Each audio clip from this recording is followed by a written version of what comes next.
Hello, everybody. Happy Sunday. Welcome to Dishin Days, where we're serving up a full dish of this week's episodes of NBC's number one award winning hit soap opera, Days of Our Lives. I'm your host, Tony Moore. I'm joined by some gaggle of gals. We have Some Heidi gaggle gals. Ho, Lumberjack. Lumberjack. Michael Mattis, how are you? It's been a while. It Been a has minute. been a minute.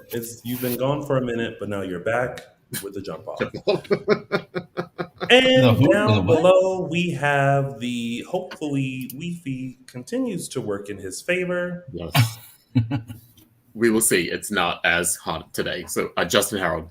Yeah. Oh, yes, yes. Thank you so much, Justin Hareld. And thank you all for joining us. If you're watching us live, awesome. If you're watching us later, even better. Make sure you follow us on all social media platforms. We are Dishin Days Show on Facebook. You want Someone me said hi to to Bimby. you want me to say hi to Bimby? Okay, hi Bimby. Now can I get my little thing down there, Michael Mattis?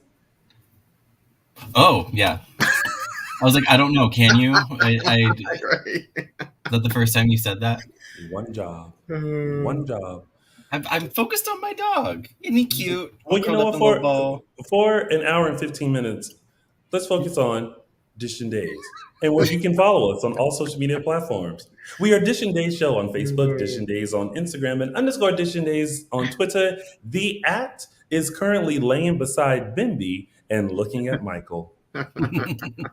And of course, you guys can subscribe to our YouTube channel. If you're watching us live on YouTube, go ahead and click that subscribe button and that bell notification so that way you are always aware of when we go live. And of course, we're on all of your favorite podcast stations. We're on Apple Podcasts, Google Podcasts, Spotify, and iHeartRadio, and wherever else you can find podcasts. And just a little reminder, buy merch. That's right. I'm wearing this merch today. I squeezed into it though. Look at that. Look at all that great merch we have. We have our newest merch, which is the Meliswin and Possessed merch, along with our Dishin Days logo and serving a full dish. So make sure you go buy yourself a shirt, a beach towel, a mug, a sweatshirt, whatever will keep you comfy and cozy while you're dishing days. You like that segue, don't you? And of course, for all of your bless you, for all of your the rest of your soap opera fix, make sure you head over to JLJ Media on YouTube, JLJ Media on the YouTubes, and subscribe to Soap our opera former expert. Daytime, what do they get? The daytime soap opera expert. I detect a shade in that. So make sure you check out James Law Jr., our former co-host and my chocolate twin, where he is giving you a recap of Young and the Restless, Bold and the Beautiful, and General Hospital.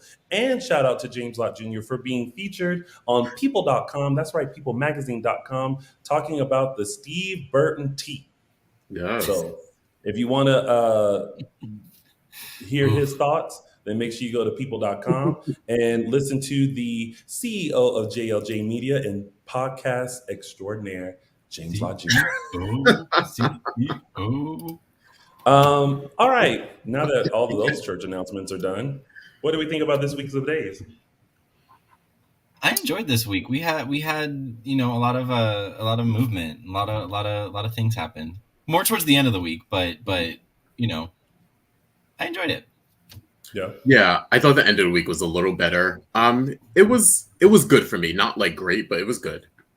It was also one of those weeks I had to watch out of sequence because I saw clips of something that happened Friday. I didn't watch Monday, Tuesday. Why I watched Friday first. Do that, Michael? Because I see something I want to see, and I'm working from home on Friday, so I'm just like, I'll watch today's episode while I'm working, and so. But I still watch the rest of the week. You know what, Michael Mattis? Live your entire life. So, I think it was a great week because the first episode I watched was the best episode of the week. Wow. I agree with Michael that, I definitely think things have progressed rather quickly, which I can appreciate. Sometimes we hate when things are drug out for no reason, but I feel like now they're just kind of getting to the point. Is it a little too fast? Maybe. But we're progressing. I do feel like they went from 50 to 90 miles an hour. Yeah, 0 to hero and no time 0 flat. to hero. Yeah, exactly. Yeah. All right, well, let's break it all down. It is now time to start Dishin Days. Justin is frozen. I'm back. Okay. It is now time to start Dishin Days. Lord bless it. I looked at Justin's face and he was just like frozen. He was just frozen. It was just like, you and I were both Listen, Days, and he's just like complain on Spectrum because no one is in my house. I'm the only one here. No one else is sucking up the Wi-Fi but me. So yeah, it's maybe you should switch to 5G. I will soon, actually. Spectrum's supposed to be better than 5G. Soon. I will be. Yeah, I will be on a different Wi-Fi not very soon, but soon.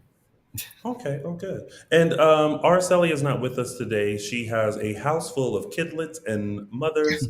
And so she said, you know what, guys? So that you don't hear screaming babies and all that kind of stuff, I'm going to sit this one out. So she is home with family celebrating Mother's Day. And speaking of Mother's Day, shout out to all of our mothers. My mom, Mildred, who is currently celebrating with her sisters and having a great time. I FaceTime with her. So happy Mother's Day, Mom.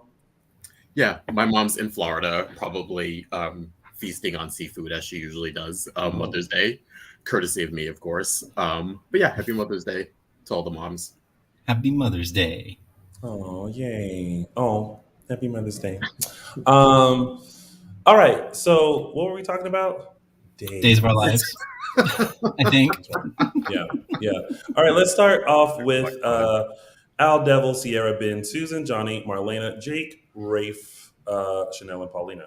Okay, well, lots to digest there. Let's give the highlights first, right? Okay. First, we have fake dead Ben. Mm-hmm. Yes. Secondly, we have the race to get to the Horton cabin on Smith Island. Then we have the fake phone call from Rafe, courtesy of Satan himself. Then we have the telepathic love will save the day conversation in the words of Shakespeare between Ben and Ciara. In full outfits, in full garb. Yeah, full garb, mind you. Oh, but Ben was actually full garb, but Ben-like, because he had the shirt with the leather jacket. Then we have Ciara being like, you know what, Ben is still alive. I'm going to go get him. And the devil just kind of being like, you know what? Ain't nobody got time for this. Baby. And she starts to have the baby, to which the devil feels like they just gave birth and is now off with the baby. Yeah.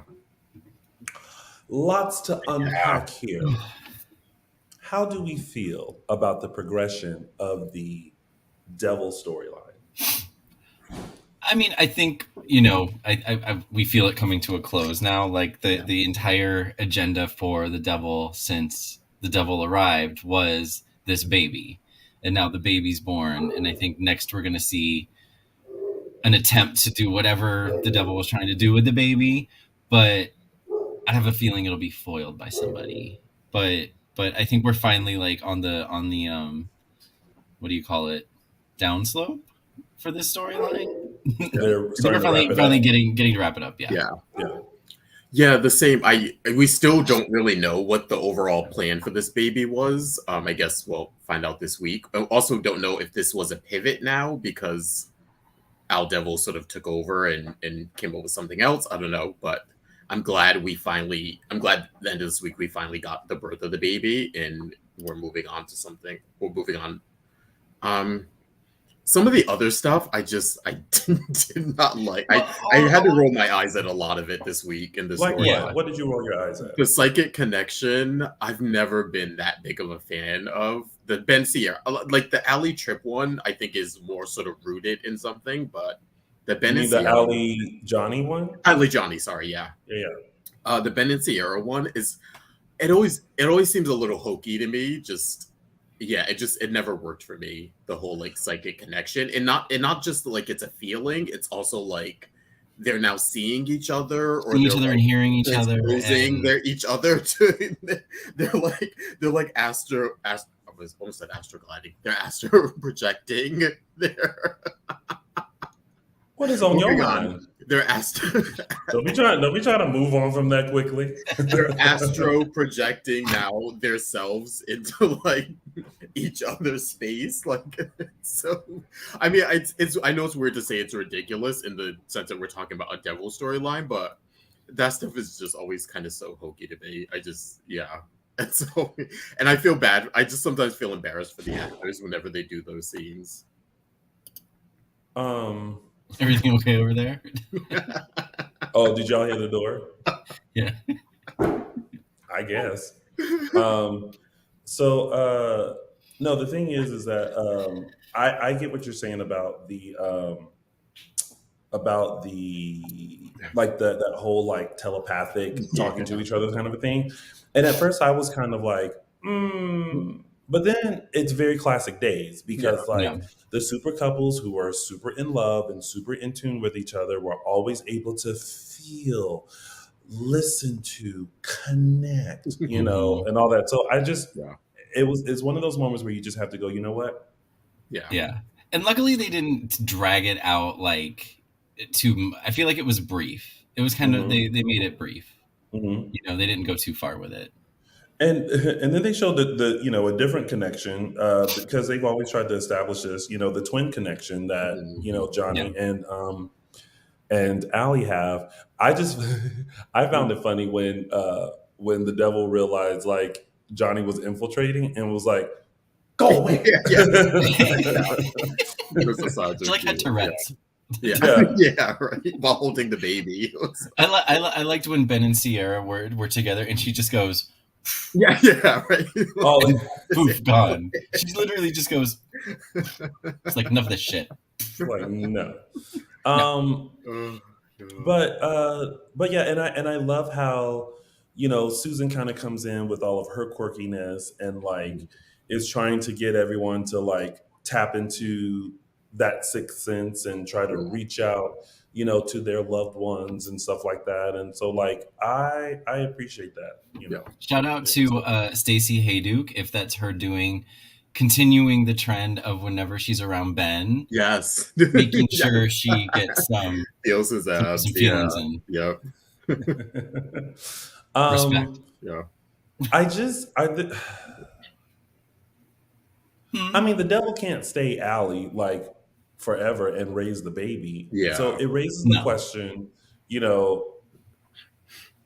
what is the goal with Ciara and Ben's baby for the devil?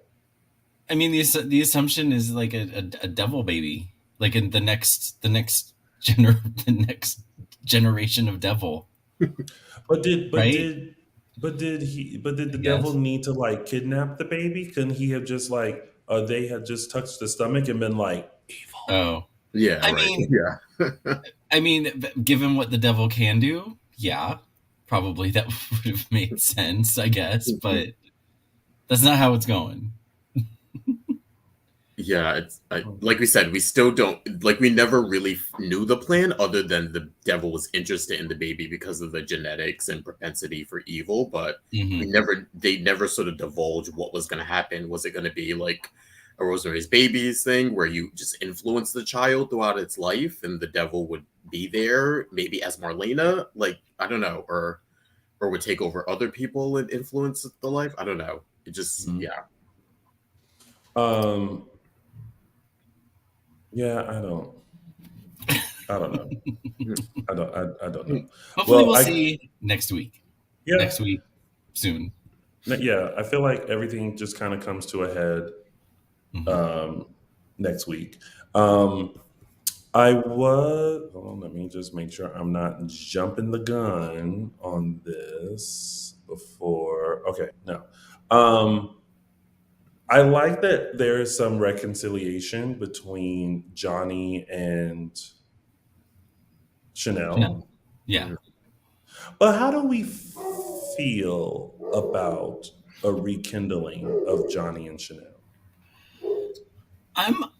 I liked them together, so I would be for it. It's just kind of messy with everything that, and the trip stuff. They cleared the air. They cleared the air with everything that happened while Johnny was possessed. They cleared the air of everything while of what happened with her and Trip, and I feel like both of them, are being understanding about the other one and what they did. What Johnny did because he was possessed, and what Chanel did as a reaction to not just being broken up once but twice, and so I think it shows their maturity level almost, that they're willing to, like, I felt like I just appreciated that honest conversation, and so I'd be for them trying again. It would just be there's some outliers that could be an issue, but because then when Allie becomes not possessed, she's gonna come back in and be like, oh well, I didn't break up with Chanel, the devil did. Right. So that's where the mess is going to come in. But I'm up for Chanel and Johnny again.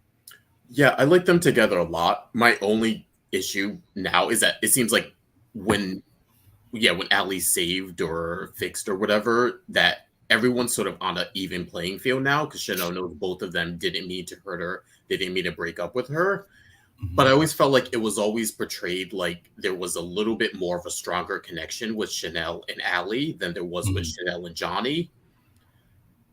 So I don't know if that's going to be the push, or I don't know if it's going to be Chanel feels obligated to stay with Johnny because they were the married couple, as opposed to just the relationship with Allie, which it was just getting started. So I don't know if that's going to be a factor. I feel like I would feel differently if it was a little bit more even keeled, but I felt like they always portrayed it as Chanel really loved Johnny and was good with him, but there was always a little bit more of a pull with Allie. So true. Yeah. True. This is like, because it feels like Johnny is stuck in a time warp where, like, the last thing he remembers was marrying Chanel. And there's so much that has happened since that I kind of look at Chanel and I'm like, girl, what are you going to do? Because you were kind of sorting your feelings about Johnny. You always kind of had underlining feelings for Allie. You got with Allie, but then the devil broke you guys up and broke you and Johnny up. Then there was that tish of a moment with Trip. It's kind of like, yeah, maybe just be by yourself for a second. Yeah. I mean, what do we think about Paulina's advice to stay away from both of them? They're nothing but trouble. I mean, maybe for a while. I think not bad. Yeah, I mean, I think just to, like, sort things out, Yeah, and let the dust settle, and maybe, I don't know, maybe that's the next thing we'll see is, like, this triangle of who is Chanel going to go with, rather than them choosing her, maybe Chanel is going to choose them. Someone in the chat room thinks she should focus on Henry. Allie should focus on I forget about Henry sometimes. I'm like, we forget about all the kids. We forget about Thomas and Charlotte. We forget about all the kids. Yes. They all got kids. Yeah, but you wouldn't know because that babysitter must be making a lot of money, right? Hareld. I hope they pay Hareld. Babysitting in Salem, full-time job. Right. Well, no, they're always with the grandparent. They're always with Roman, or they find a way to, they're with family, or they're with Doug and Julie, or yeah. All right. Well, that was that storyline. Now we're gonna move on to Paulina, TR, Beth, Lani, Eli, Abe, Trip, and Julie.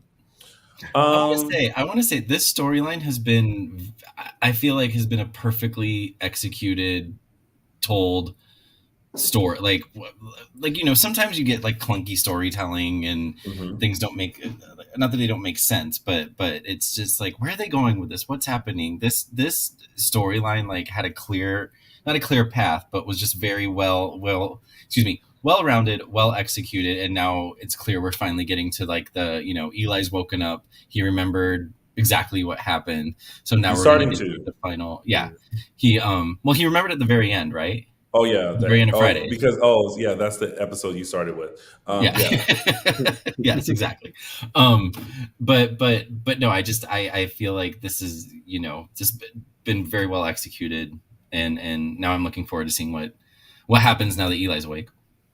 Yeah, and it's gonna be Sorry. And I think the other thing is like the players involved. Like you have, James Reynolds, who's been, around for a long time. You have Jackie, you have Sal. Um, I can't think of the actress that plays Beth, the actor that plays TR. Like you just have a well-rounded cast in this storyline. So Yeah. yeah, good stuff. Agree. This has been a very interesting storyline. Definitely got some of us talking. Not part two.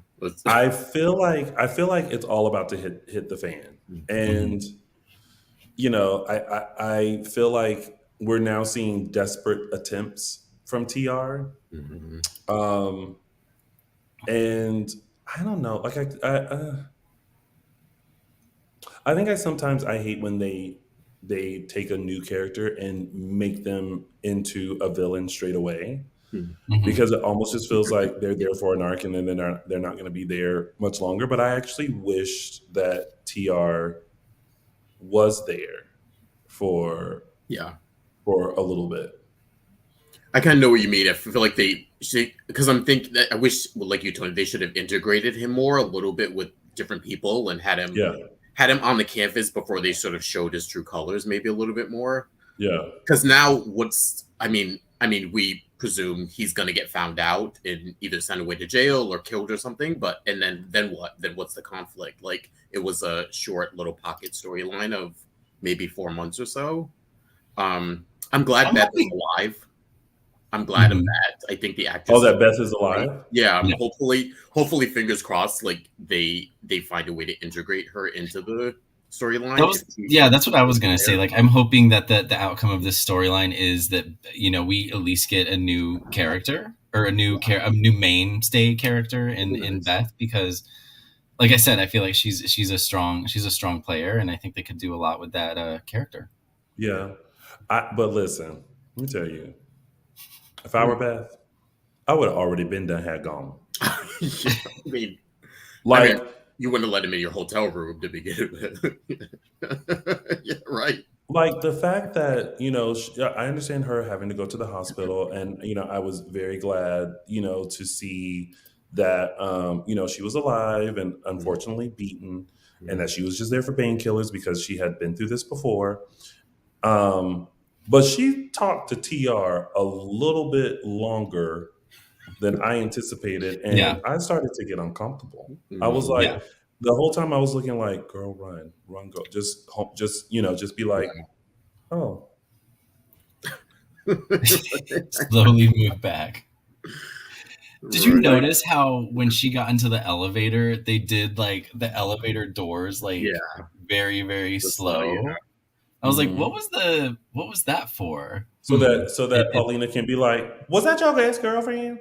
Oh, true, yeah. I also didn't know if that was like her goodbye, if that was like a goodbye to the character kind of a thing. Like you won't see her. I'm hoping it's not that, but I was wondering that too. Because we saw her after that, we saw her at Horton Town Square making her that's right, reservations, and then Lani called her. That's true. But she hung up on Lani. So to your point, we don't know if she's actually going to leave or not. But I'm hoping she at least plays a part in if TR is finally getting what's coming to him. I'm hoping she plays some kind of part in it. Well, see, I don't know, because she was like, so I'm out of the movie, and I'm like. That's what you're concerned about right now. Well, I'm like, she probably was like, all this, and then I now don't have a job or don't have this promise. But you got your life, honey. So yeah. There would be other roles, hopefully. But I do think that the actress, I think someone put it in the chat, her name is Danielle. Did a fantastic job with Beth, and I hope that now that she's in the Salem universe, that if she's gone, that they figure out a way to maybe have her come back or something. Yeah. So, like I was saying, I think TR is in a desperation mode, and. Question, raise your hand if you feel like there was no reason for TR to propose to Paulina. Oh, That was so ridiculously out of the blue. I was just like, y'all aren't Yeah. even dating, and she Yeah. already said that like she still has feelings for Abe. Mhm. What gave you the That's the desperate. impression? Yeah, he's literally just trying to get. He's desperate to get that money so he can pay off whoever he needs to pay off. Like, And yeah, I don't know drug why dealer. and I mean, it's very short sighted. But again, this is TR. He's a drug addict. He's not not playing with the greatest up here, and so but yeah, I feel like that lends itself to what you were talking about, his desperation. Yeah. part of me thought he was gonna propose marriage just with the way they were setting that up, but then part of me was like, oh, are they gonna just have him like ask her for money kind of a thing, and will that be the weirdness or whatever? But I was like, marriage, and why would I do appreciate Paulina's response though. He could pull the Dateline move of the common Dateline where an insurance policy is taken out, and then he could try to kill her that way or get it that way. But no, he's going the let's get married route so I can get half your money or whatever. But I think there's a part too, because I remember when she was saying something like I'm taking my time packing or something, and what did he say? He said you won't need those clothes or something for very long. So that made me think like he is maybe gonna kill her. That's the plan, is to kill her, like marry her and then kill her so that he got it. I see. Yeah, Yep. like marry her first and then somehow It's a kill her. horrible plan. Yeah, I do. Yeah, exactly. Yeah, not very. Yeah, and I mean Dateline, they always get caught. So TR should watch some Dateline because knock knock knock. Abe enters, and I'm just like, oh boy, mess. Hashtag mess. But I'm also like, she's packing clothes. Like, you just asked her to go out of town. You didn't feel the need to go home and pack no clothes. Yeah, right. I know. You just gonna wear that same suit to wherever it is y'all going? To the beach. Yeah. Yeah, he probably totally packed. Yeah. I'm also very surprised at how trusting Paulina is with TR. Yeah. I feel like I have Araceli in my head. Oh, Araceli would be screaming if she were here about all of that. She's probably screaming already. But I just feel like when you've been through that with someone, it's your guard is more up than usual. And I don't think, first of all, he would ever be able to even be in 227. Yep. Like at all. Like there you go. Every conversation would happen like at the door, like, hello? At the Horton Town Square in public. Right. On a bench, at a table. Yes. Like with a whole bunch of people around. Mm-hmm. So that's also very interesting too, how easily trusting she is of TR. Yeah, part of me wishes that there was something else that maybe happened that built that trust. Like if I don't maybe TR hired someone to attempt to rob Paulina and he saved the day, or I feel like they're missing something where she would be like, okay, this guy's a really good guy. All she keeps bringing up is like, oh well, Beth said he was fine. It was like, okay, well maybe he didn't attack her. Maybe he attacked the girlfriend before Beth, or like the fact that who was it else? Oh, he's great with the kids and stuff. It's like, well, I mean, he may not have, probably wouldn't have hurt the kids anyway. So yeah, I kind of feel like we're missing something in order for her to get to that point. Yeah. Well, we'll see what happens, because I feel like, again, everything is about to hit the fan. So I did like Abe and Julie's conversation though. I thought that was kind of nice and cute, and this is where I like Julie, where she's being pushy and not minding her business, but for a good cause. She's being pushy, but yeah, exactly, for the greater good. Yeah. She's not just screaming at somebody and insulting people. Yeah. She's basically telling Abe go. Knock it off. Yeah, you like her. Cut it out. Yeah. Julie, man. She gives good advice, I think. Yeah. And then over to, so Eli wakes up, very quickly starts to being given information and starts remembering. My whole thing was, you were shot in the head. I know. I was thinking that too, Tony. So how is it that you're able to be like this for a few weeks, right? And then go, hey Lonnie, what happened? Still no bandages, or like What my head is throbbing, or like what kind of coma healing did you go through? I mean, do we know? Like, I'm not a doctor. Do we know that that's possible? That people can, pop out of, even with a head injury, they can pop out of comas, and Let's see. it doesn't seem like it. But are you going on WebMD? Are you WebMDing coma?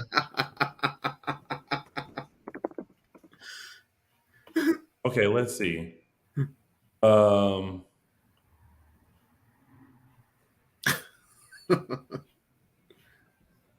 okay, that's okay. A gunshot wound is physical trauma caused by a projectile from a firearm, air gun, or other. Damage may include bleeding, broken bones, organ damage, infection of the wound, loss. Let's see. Um, I mean, I just feel like you wouldn't be able to be coherent like straight away. Or they could have like wrapped his head in some bandages just for effect or something. I mean, Yeah. I did notice the lack of bandages. I was like, he did have a head wound, but maybe it's back. I just figured maybe it's back here, and they're just not showing it. Well, if you remember the scene, I was trying to remember where the wound was. Was it like on the side or? Okay, so no, like it didn't even look like he was shot. He wasn't. Like, I know. That's, it looked like that's he was the shot. funny that's part true. of it all. Yeah. Somewhere around in here. So when they were like he got shot in the head, I was like, when? And then they replayed the scene, and it was like he's nowhere near his head. Why is the gun is like at his... Right. I don't know. It was anyway. I just well, you know what? Thank God that he was able to awaken and be coherent, and the memories start flooding back, and he was able to say, "TR is the one that shot him." Yeah. Just skip this healing process. Let's just get right to he did it. Yeah. Good. We didn't have weeks or 2 months of him wondering or him getting flashes at night or something. I was wondering, wondering if that's where this was going to go. If he was going to have amnesia for like 2 more months, and it was going to be like summertime before, but no, they're like, all right, we got Lamone back. He's coming out of his coma, wrapping this up, and on to new things. Yes. Yeah. And it was also interesting that when Eli did wake up and Lani went out and it was just like, thank God, thank God, thank God. And then Paulina and TR were in there and it was like, Paulina. And like, I'm like, Paulina, you didn't hear that? Like, it's not, like, you're not like across the room. Like, it's like, okay, like well, 10 feet apart. Yeah. And Trip has become like, the only doctor, the new Kayla. Yeah, the new Kayla, exactly. Yeah, he's the new Kayla, just helping everybody. Yeah, and then the doctor in the back with the bad bob wig just does nothing, I guess. When I tell you, he must have excelled greatly in medical school. Like, I'm not mad, Dr. Tripp. I ain't mad, but all right, honey. And it was there was one point where Lani was coming out to after Eli woke up, and she said before they showed Tripp, they showed her saying Dr. Johnson, and immediately I thought Kayla, and then they went to Tripp, and I was like, oh, Tripp! Like it was like, of course, he's Tripp the is only now Dr. around. Johnson. I forgot Kayla's not there anymore. So yeah. Oh, this is a great comparison. Gina Marie says Tripp is Dr. Mike Horton 2.0. I'm not mad. Yeah. It's. Now he is the only doctor with Kayla gone.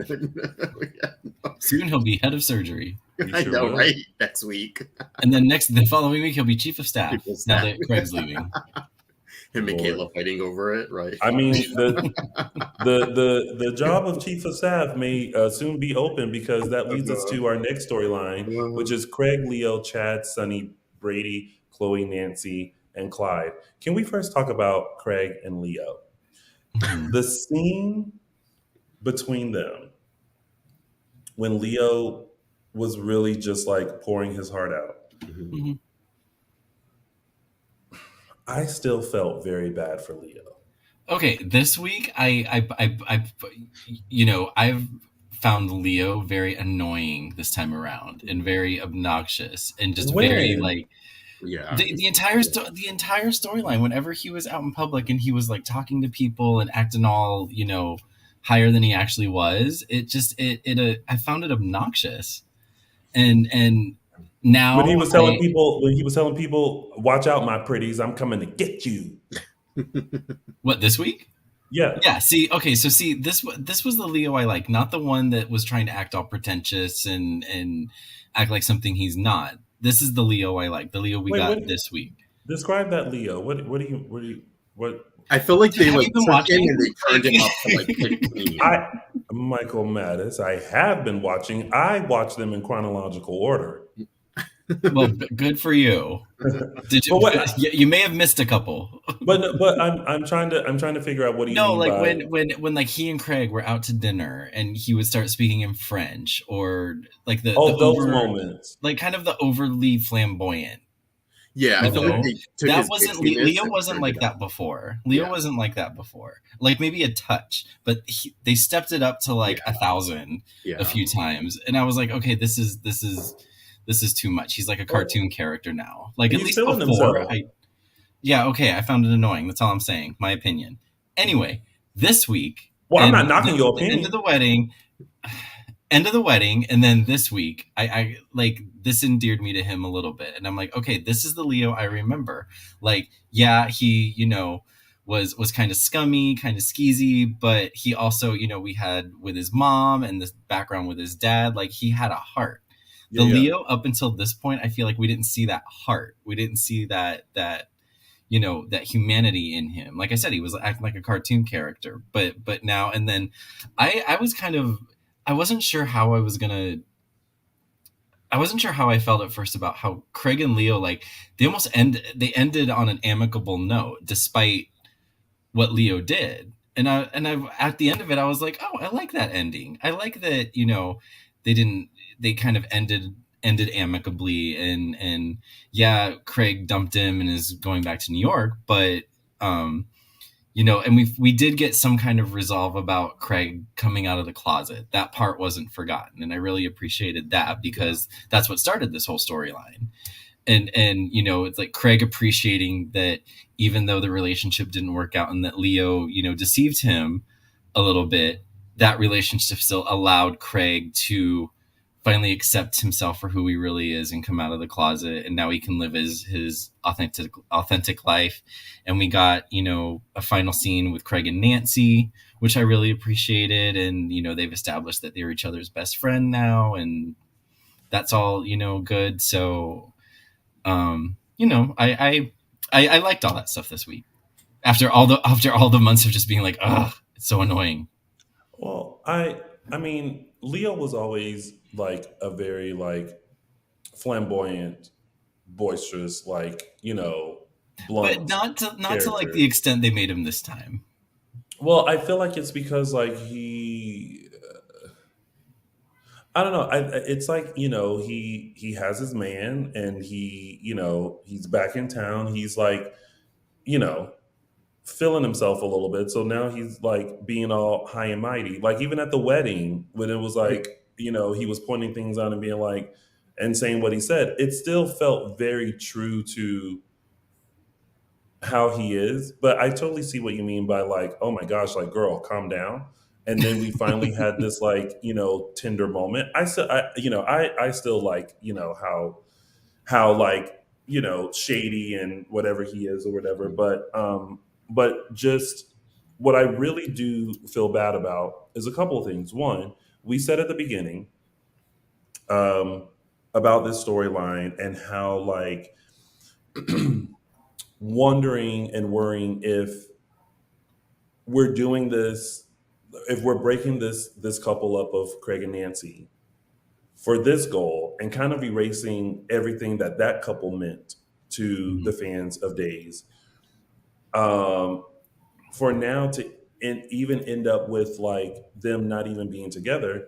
And honestly, I'm wondering, and maybe you guys and the fans can kind of clear it up. What exactly after all the stuff that Brady and Chloe and Sonny and Will tried to point out about Leo, what was it about the Jackie Cox Darius thing that made Craig finally go, you know what? No, I can't do this. Do you know what I mean? Like it's like it was the fact that the relationship was based on a con. Oh, that's right. But Leo didn't always have genuine feelings for Craig. Craig was his mark, but after being with him, that's when Leo actually got the real feelings, and that's why he agreed to sign the prenup, because it became not about the money anymore. But it was at first.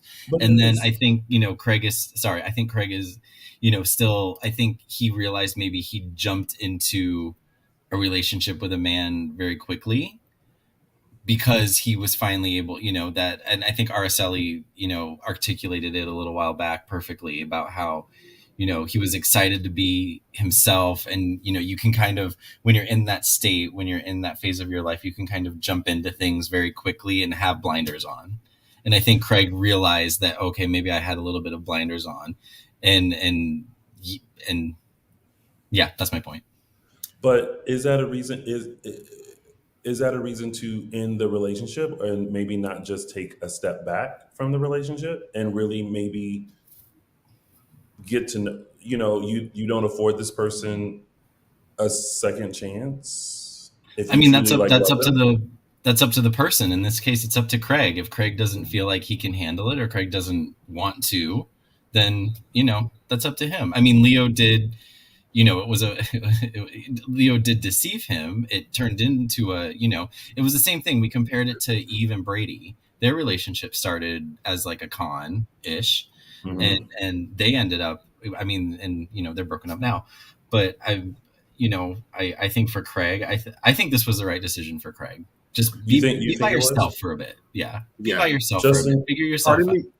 Part of me thinks Craig may have been able to forgive this if Leo had come to him and sort of confessed all this. But I think getting found out on their wedding day may have been just too much. Yeah, like there's too much water under the bridge kind of a thing. I think if Leo had sat him down and said, listen, I'm not the person everyone's telling you I am, but this is how our relationship started. I want you to know this. I will gladly sign a prenup. Like, I think if he had come to Craig, I think Craig, at that point, Craig would have been understanding, and maybe, I don't know if he would have called off the wedding, but I think he would have possibly continued a relationship with Leo or pulled back a little bit. But I think finding out on your wedding day that it was started out as a con, and the fact that he was still married. So honestly, their marriage wouldn't have even been legal also, which is another factor. So, yeah. I mean, I don't know. I feel like Leo was very truthful to him. It was just too late. Yeah. Well, I mean, except that point of like how the relationship started. Yeah. But I think showing that he was willing to sign the prenup and even endure everything that everyone was trying to do to knock this relationship. I think that showed that Leo truly was like in it for Craig, and while it didn't start off the way that it should have, then I think the end result is that they both loved each other and both wanted a future together. So in that tender moment, I felt bad because I felt like there were so many other people involved in the demise of their relationship that it might have necessarily, everything that they were trying to point out wasn't necessarily true about the relationship. You know what I mean? Like if there was an affair to be found out, then like we would get it. But like, I think you could clearly see that like Leo was in it. And I appreciated that whole moment, but I just hated to see that like they were being broken up. And then Craig just being like, well, now I'm going back to New York. Well, girl, you just got this job as the chief of staff in Salem. So then it's like, so then what was that point? It was all part of what I was talking about earlier, his excitement, his, it was just like it was amplified. Leo was the one that encouraged him to go for the job. So it was his, his intentions before and his intentions now are completely different. Craig's are. So yeah, maybe he realized that like he just needed to step away from everything that happened and just go clear his mind for a little while. Mm-hmm. But I think Craig made the right decision for himself. Mm-hmm. It's just sad. Yeah. Cash, I think it would have been a great relationship. Yeah, interesting. What's going on with Sonny now? Are we switching gears? Is Sonny now really into Leo? Is that where this is going? Because that conversation where he was getting jealous is... We talked about that before, why Sonny was so adamant. He was very adamant about breaking Craig and Leo up, and was just so like almost to an obsessive point. And we kind of touched on that, like, oh, maybe he has a little thing for Leo that he's just not admitting. And, you know, Chad kind of pointed it out, like, oh, you didn't go to the wedding because you had a last minute business, you know, trip. And he's like, I was on a business trip. He's being very defensive of his actions. And, you know, his justification for it was because of what Leo did to him, you know, and lied to him and betrayed him and ruined his relationship, whatever. Yeah. But, you know, it could be, you know, what do they say? The doth protest too much. Yeah, that's it. Yeah. Yep. The chat room says he's acting like a jealous ex instead of like, yeah, that scene was weird. It was like he was sort of playing into everything Leo was doing, and it was like, oh, if you really don't care, like that shouldn't have been the approach. If you're not into this guy, like you should have been hand waving him off, or whatever he said wouldn't have gotten to you. But I mean, I hope they're not going there. Not necessarily going there with Sonny and Leo, but not going there with this idea that like that Sonny is like secretly in love with him. Like I don't know. I hope that's not the case. I just didn't see it. Like when they brought that up, I was like, why would he be jealous? Like he does not like Leo like at all. So like what does he have to be jealous of? It just came across as like this guy is horrible. And Craig is not, and he needs to know the truth about the person that because the bigger picture is you came out of the closet for this man. Like this man is the one that said, come on out, baby. You've been in there for too long. Dust the cobwebs out as you come on into the world. And so I think that's a huge thing to like, to want to be with someone who takes you out of your comfort zone, right? It's kind of like, I mean, now because I'm watching The Real World Homecoming with New Orleans, it's like the whole situation with Danny and Paul. You know what I mean? Like, back in the day, it was like such an issue for Paul to be seen, and he was blurred out and everything like that because of what was going on. And, now hearing Danny say that like he was very protective of that because, for us as the viewers, the relationship meant so much to see two gay men together and like one, sacrificing his job and livelihood and life to be with him. So I kind of see it in that form of like, they saw it as like, Craig came back to Salem and all of a sudden is gay and has discovered late in life that this is his true self. And the person that brought him out is someone that did so many things to the people in Salem, right? So I felt like that's why they were so adamant about, they were adamant, but like they were adamant. They just kept like it was like an obsession, and not just for Sonny, for Chloe and Brady too. Like they were just like, okay, this plan didn't work. We're gonna try this. This plan didn't work. We're gonna try this. And it's like, at what point are you just gonna let it play out? But Sonny, I remember there were just a couple scenes where he just got so worked up about it, and I remember us having the conversation about we were confused as to like, okay, we get it, but like it's a little much. There must be something else there too. Not just this man's bad, Craig is good, we need to break them up. There's another layer there. We just haven't figured out what it is yet. I think in the beginning they sort of portrayed it as like trauma, and that's how sort of Sonny kind of described it when he was talking about like I lost everything because of this guy or whatever. And I think there's a lot of disconnect because it doesn't, for those of us who watch Beyond Salem, they're sort of erasing that in order to get to this point. because they were more on friendlier terms in Beyond Salem. So I think it's a jarring to like see them now, and like Sonny is so obsessed about sort of destroying Leo, and it was like, oh well, I thought you were kind of fine with him for the most part, 6 months ago or something kind of thing. But I feel like this week is when they played up the like, is something else going on with Sonny with that conversation with Leo? That was the point where I was like, oh, is that where they're going here? Like, I was just confused. Like I was like, I haven't seen that at all. Like that he was, jealous or anything. The look on Sonny's face, and Shonda just brought this up. The look on Sonny's face when they were having that conversation, when Sonny and Leo were having that conversation, and Sonny was like, I faked it. Like Sonny had a hurt look on his face for a minute. And that's when another time where I was kind of like, oh, maybe, Yeah. Are they setting this up? Could be something. I don't know. I guess we shall see. Yeah. On that. Part two, as maybe Chloe would put it, is now Nancy is with someone. Chloe's like, damn. Chloe's like, God damn, my parents. Like, what are they? They get divorced and they're dating the wrong people. And everybody's just going crazy. I mean, I really have no thoughts about Clyde and Nancy. It's one of those things where it's like, I mean, everybody need love.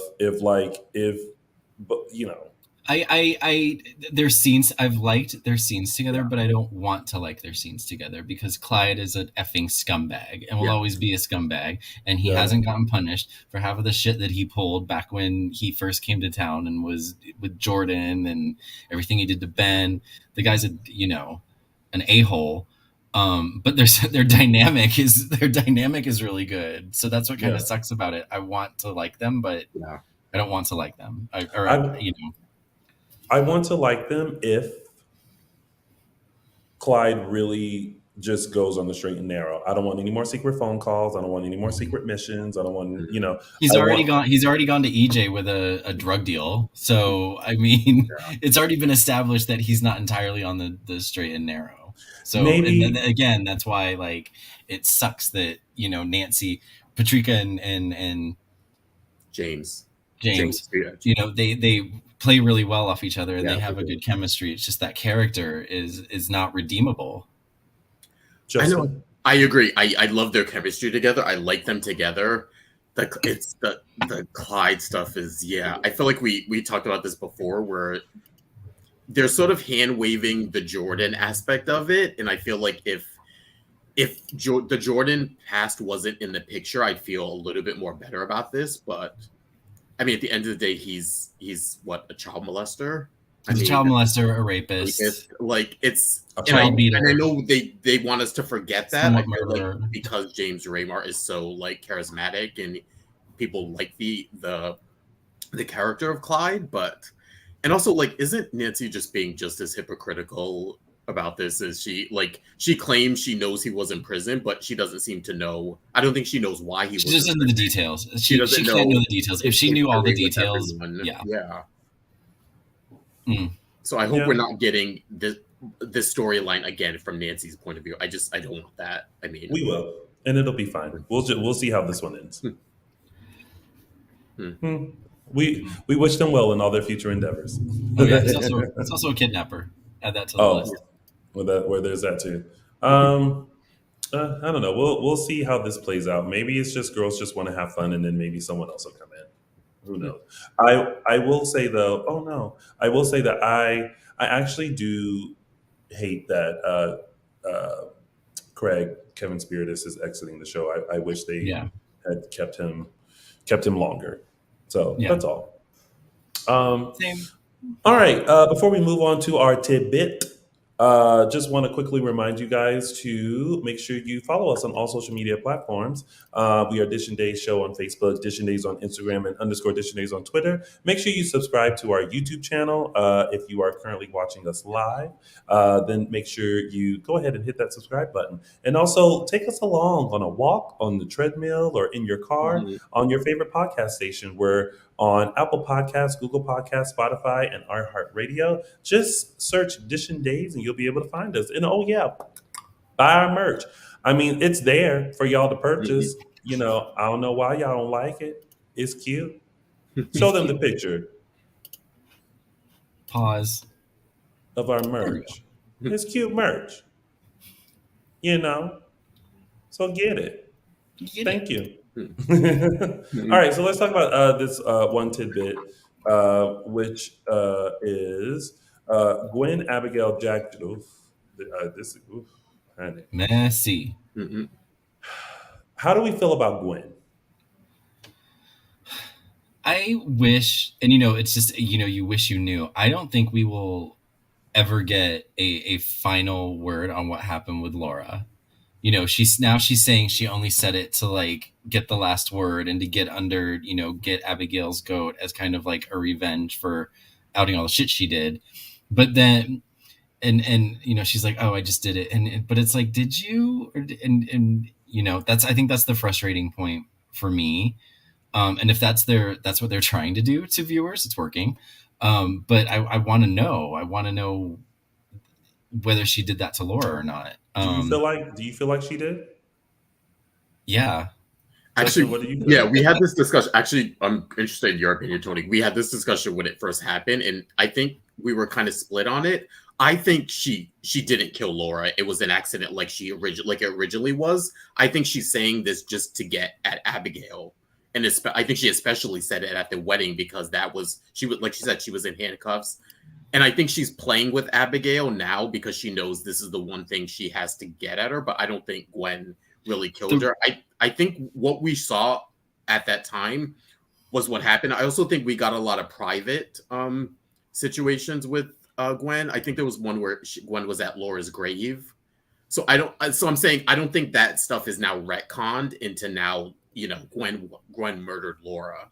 I just think it's her using it to get at Abigail. I mean, I would have to agree. Like, I feel like I've always felt like it was an accident because even though Gwen has been very devious and scheming, like, I don't think she has it in her to like just kill someone. And so I do feel like, the incident with Laura, while unfortunate, I think it truly was an accident, but I think in true Gwen fashion, because it is a consistent feud between Gwen and Abigail, that she was like, you know what? If this is the last thing I will ever be able to say to her, I'm going to leave her with this. And it's just a simple, I killed that bitch, whatever she said. Yeah. And so, this Dolores L says, I didn't think that too, Tony, but look what she did to Sarah. But the thing about it is, I don't think she wasn't trying to kill Sarah. Yeah. She just didn't want her to be her again.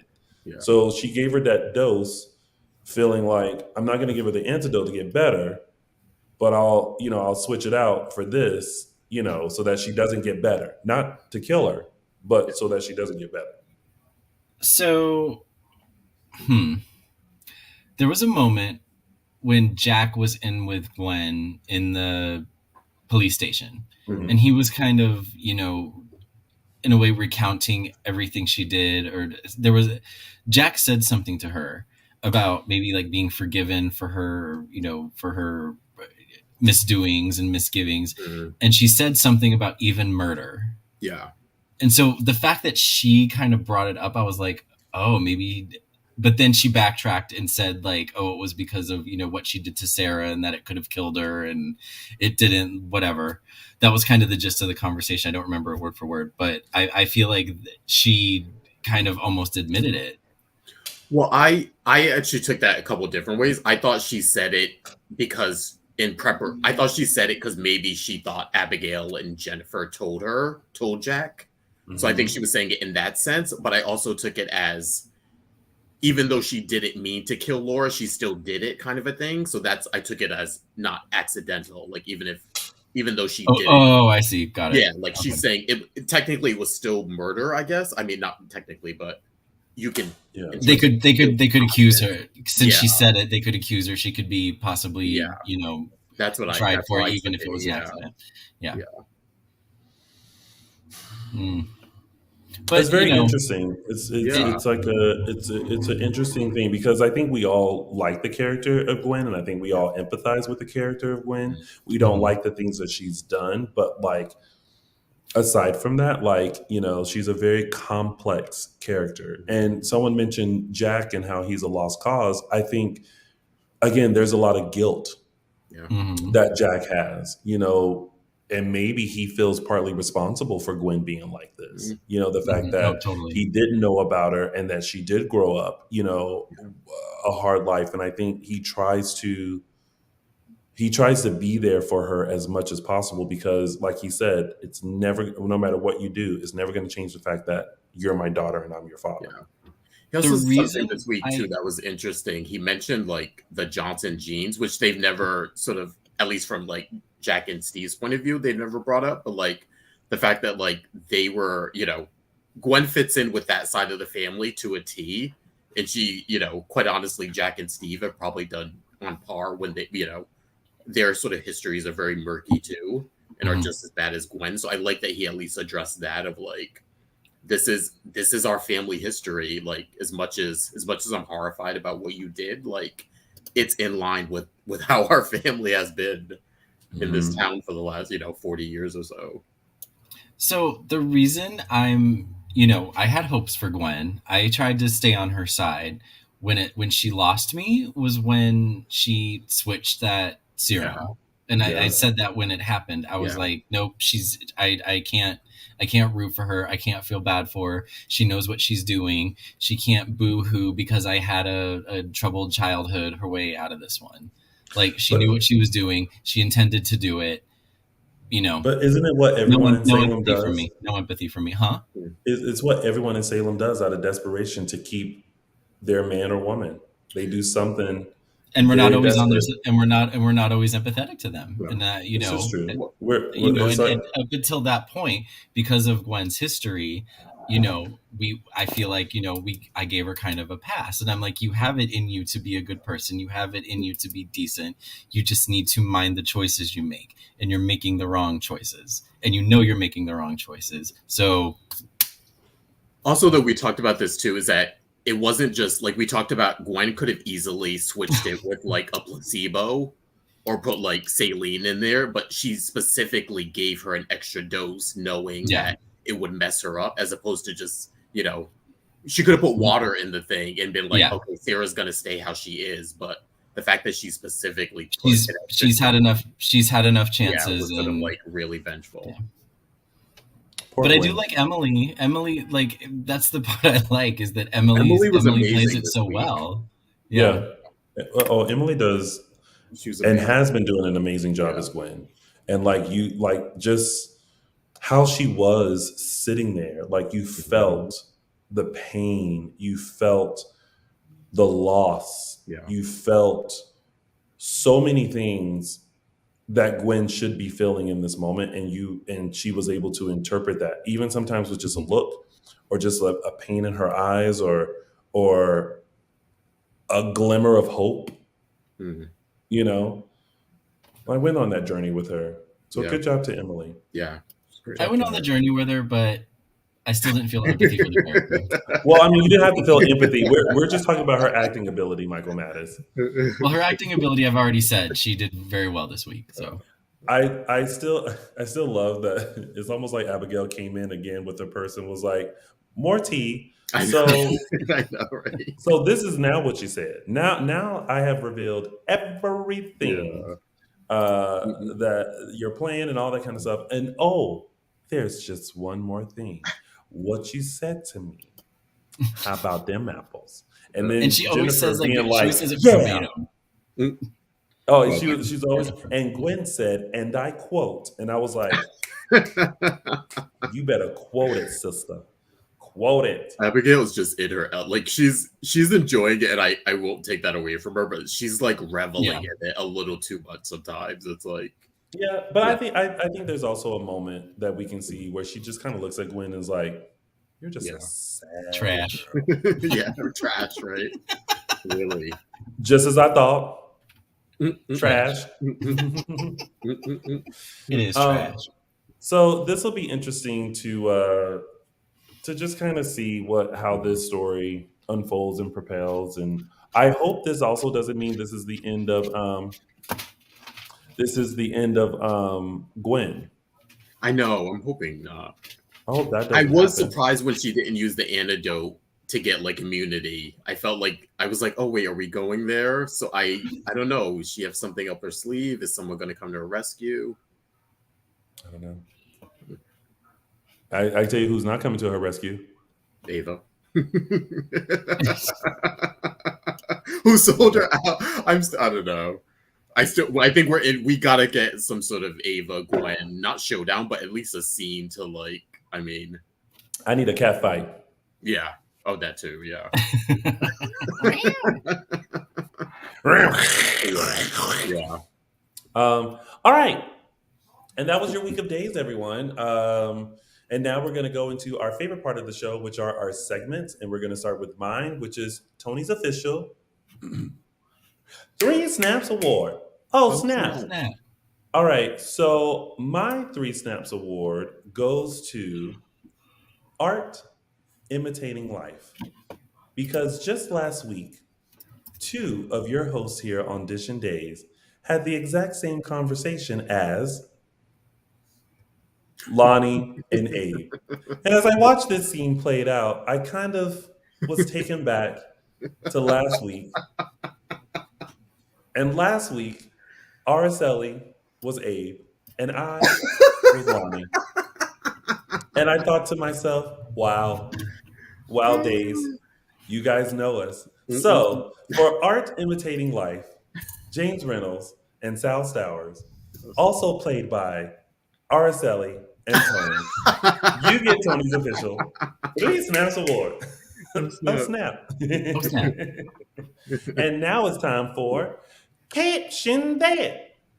All right, this week's Caption That comes courtesy of Paulina and TR in the hospital when Paulina was like, "Isn't that your girlfriend?" So this week's caption goes to one of our favorites, Megan Bizarro Megan on Instagram, with her caption, "When the prop budget is struggling, bang bang." Oh, wow. Wow. It's just like, act like you got a gun. Yeah, right. Pew, pew, pew, pew, pew, pew. Pew, pew, pew. Cops and robbers as a kid. Pew, pew. All right, and that was Caption That. And we don't have It's a Gift because It's Araceli is not with us today, but we do have Those Were the Days. This week's Those Are the Days, I'm going to take you back to May 6, 2009, where we said goodbye to one of our favorites, Miss Chelsea Brady. Remember the storyline? She went off to care for a sickly Billy who was in a car accident and needed care.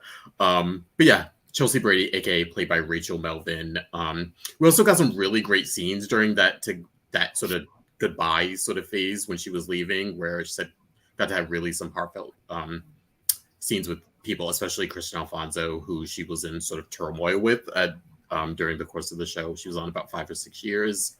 But yeah, really great scenes. We missed Rachel Melvin. We missed the character of Chelsea, like bring her back ASAP.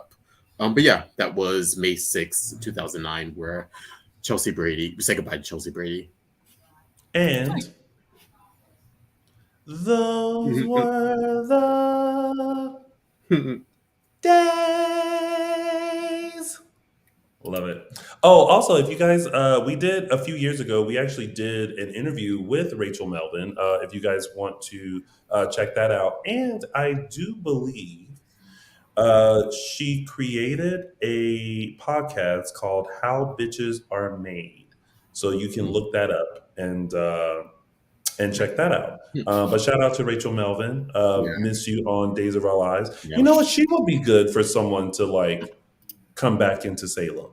Yeah. Much needed. I think, yeah. Or even just in Beyond Salem, somehow figure out how to it would have been great when Lisa Rinna was back because Billy's her mom. Yeah. Mm-hmm. It would have been great to incorporate her then. And she's best friends with Abigail. Like that whole thing, just yeah. It would have been great. Oh well. Shout out to Rachel Melvin. Yeah. All right. And now it's time for a bit of news and gossip. Yes, we are starting with a big congratulations to all of our Days and Beyonce and Emmy nominees. We had multiple double nominees in certain categories, starting off with Outstanding Drama Series. Both Days, the regular show, and the spinoff Beyonce Love were nominated. Congrats. Outstanding Lead Actress, we had Marcy Miller and Ariane Zucker. Lead Actor, we had Eric Martsolf and James Reynolds. For Outstanding Supporting Actress, Stacey Haiduk for the role of Kristen on this one. Outstanding Young Performer, Lindsay Arnold.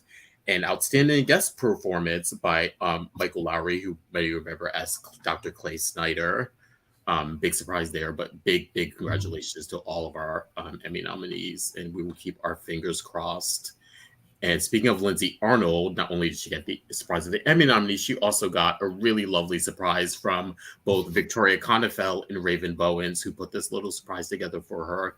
If you can't see clearly, it says just nominated and a bunch of little surprises there and some champagne, which she, quickly had to did it. I had to include that when I saw Yeah. So really sweet of Raven and Victoria to kind of put that together for her. True friendship. They're really great friends. Yeah. Question about the Emmy nominations to you guys. How did you feel about the nominees, and did you feel like anyone was missing? Yeah. People said it in the chat room. I think Carson and Raven were really strong, especially for newcomers this past year. I think Carson has killed it. Yeah, Emily was strong. We were talking about. Yeah, there were definitely some misses. Bill Hayes. Yeah, that was a surprise. But we heard that he didn't submit. I'm happy with those that were nominated. Like I'm looking at them. I'm like, oh yeah, Stacey's killing it as both Kristen and Susan. So definitely good that she was nominated. But yeah, there could have been a few others I was happy with. But it's there's 5 if you count Beyond Salem. With other talent that needs to be recognized. But yeah, I was hoping that there were a few others. I actually was surprised, and I know I should look this up because I don't know if she's ever been nominated or even submits. But Deidre Hall, especially with the return of the Devil storyline, and just how she played unless maybe Deidre was like, you know what, I don't want to win an award playing the devil. But we all enjoyed Devil, just how it seemed like she was having a blast and so much fun, and not that Marlena isn't fun, but I think this would have been, those scenes, and then of course with Bill, as Doug, that whole I was surprised that wasn't going to be recognized. I also feel like, and James Lott Jr. and I discussed this, and you can also actually watch full thoughts on all the nominees over at JLJ Media with James Lott Jr. and I believe Walker and maybe Frank. Beyond Salem, the fact that it's nominated, I think has changed the game too. Oh yeah, totally. Yeah. I texted you guys. I was like, well, Days technically now has 2 chances out of 5 to win Best Drama. Yeah. And yeah, absolutely. I think maybe after this, maybe the other soaps are going to take notice, or maybe the other networks. Maybe it's not up to the actual shows. It's probably up to the network, because they all got their own, ABC has Disney Plus, CBS has Paramount Plus. Like maybe this will wake them up and realize, oh, there's a market for daytime related content on our streaming services. Maybe they'll realize that, their advantages, they're not, their opportunities they're not taking advantage of. But yeah, absolutely. It was one of those things I didn't even think about until I saw the nomination. I was like, oh yeah, Beyond Salem's an entirely separate show on a separate network, you know, Yeah. and yeah, definite game changer. Honestly, I didn't even think it could be nominated. And like, it never even occurred to me that a 5-episode spin-off. So maybe they haven't defined those rules yet. Usually, like, governing bodies have usually very strict rules about what gets in and what gets nominated. So maybe this is, like you said, Tony, this is such new territory that they kind of had to include it. Maybe that it was always like, oh, we don't have anything that says it can't be. So maybe it could. Yeah, then I'm wondering why series like After Forever and The Bay, those don't get lumped into to drama, and I'm wondering what rules are in place that put them in their categories and Beyond Salem able to be in like the master drama category. Yeah, because they're under what, the Creative Arts Awards? Yeah. For digital. Or like digital. Yeah, they're digital. And technically Peacock's digital. Too. Yeah. So, streaming though.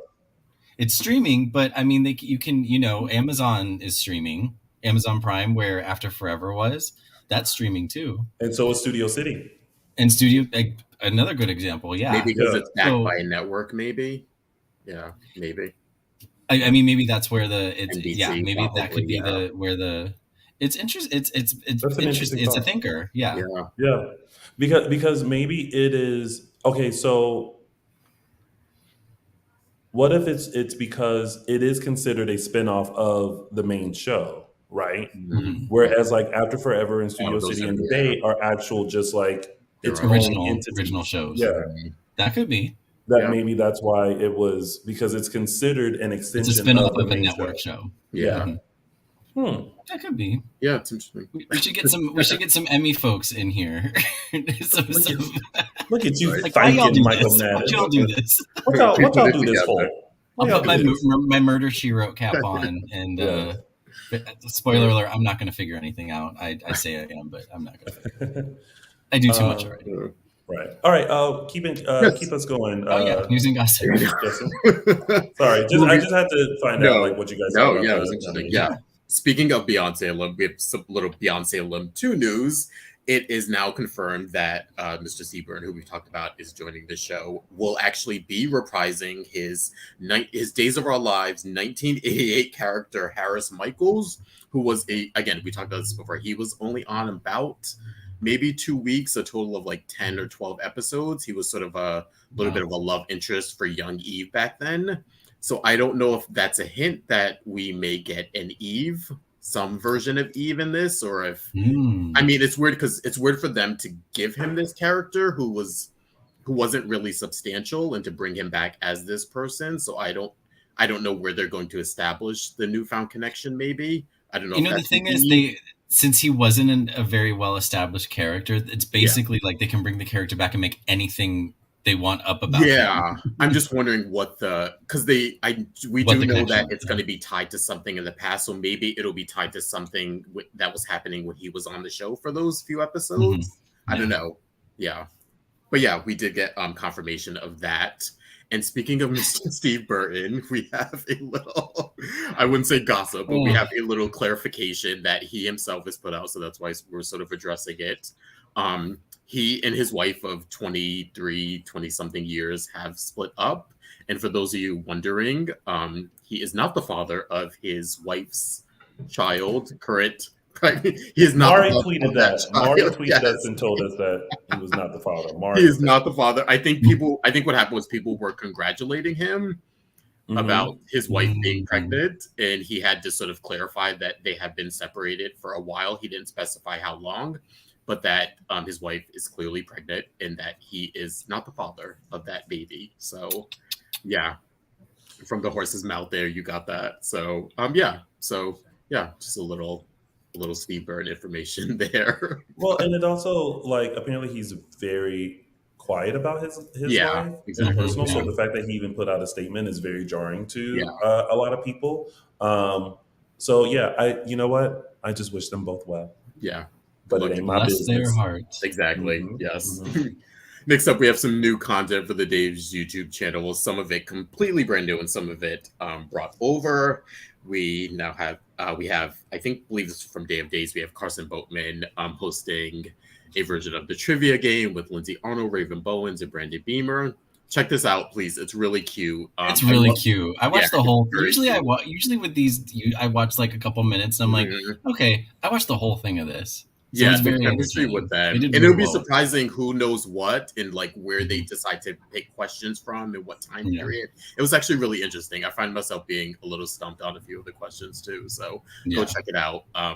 Trivia game hosted by Carson Boatman, and we have a little new installment of Cooking with Mary Beth. This time she's cooking with Galen Gehring, and they are making chocolate chip cookies, which I guess is a famous recipe of Mary Beth's that everyone on set sort of knows about and I guess awaits for her to bring them in. But this is actually a really cute, sweet episode. Part of me thinks like I wish they let Galen be sort of, he's very charming in this, as he usually is if you follow him on Instagram or if you've met him. He's very charming. He has a wit about him, and I feel like part of me wishes they wrote Rafe a little bit more like Galen. But definitely check this out. It's really funny. It's actually really funny too. So really sweet, really funny. Cooking with Mary Beth, guest starring Galen Gehring. And last but not least, we have a very special Mother's Day sort of tribute that Deidre Hall sort of is sort of introducing. It's sort of a clip package over the years of all the various mothers on Days of Our Lives, the characters who are moms, and sort of the birth of their children or acquiring their children. And it's really sweet. It's sort of a really nice sort of trip down memory lane over the years of Days and the moms and the children we've seen. So yeah, go check that out. All right. Last but not least, we have our good friend Miss Victoria Konefal, Ciara Weston, is yet again gracing another cover. This one center stage. That's my pose. Yes, we can see these photos now. Are amazingly she took gorgeous.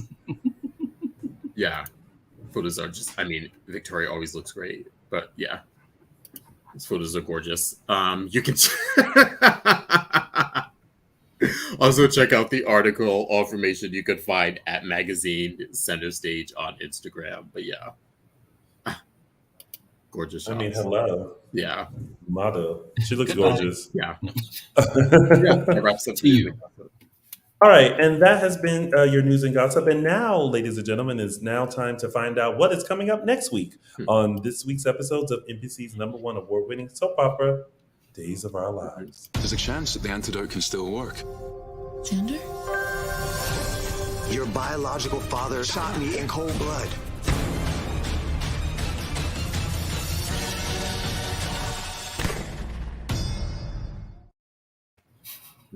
Okay. So things are wrapping up. Okay. Yeah. Let me tell you, Paulina's face looked at him like, I know you bet not. Right. Yeah. Wow. Surprise! So that whole that's gonna Yeah. next week is gonna be good. Yeah. It's gonna be good. All right. What? All right, y'all. Well, that was our show, Dishin Days. Thank you guys so much for tuning in. But before we head out, Michael Mattis, Yeah. where can the fine folks find you? You can find me on Instagram and Twitter at ML_Mattis. Justin Hareld. You can find me I was waiting for the shade. You can find me on Instagram at Justin Lee Hareld. Just on Instagram? Yes, just on Instagram. There it is. That's the only one? Yeah, that's all they need. Oh. Okay. You don't want to try any of the other social medias? No, don't want to be too overexposed. Sounds like you underexposed to me. Oh. And you guys can Not find according me. to the DMs. Oh, you and your DMs. Oh man. One day I'll show you them. You'll be surprised. One day we're still waiting, Justin. Still waiting. You'll be surprised who the author of them are. Yes. Me too. Okay. Very surprised. Shocked even. And with his ginormous glass. You guys can find me on all social media platforms at Lounging with Tony. You can find all of us at Dishin Days Show on Facebook, Dishin Days on Instagram, and _Dishin Days on the Twitter. We thank you guys so much for joining us. We will be back next Sunday for a full dish of next week's episodes of NBC's #1 award-winning hit soap opera, Days of Our Lives. Until then, have a wonderful week. Stay blessed. Have fun. Be Stay careful. blessed. And God bless. Happy Mother's Day Yes. to each Happy and Mother's every Day one of the strongest women we know. Now, Michael Mattis, what were you going to say? Oh, I was going to say just happy Mother's Day to all the mothers of children and fur babies and everybody. Yes, because fur babies. Fur babies are babies. They are. Right, They are. Water He's looking babies. himself. He doesn't care. Land babies. Any kind of babies. Any kind of babies. Baby. All right. Bye, everyone. Bye. See you next week.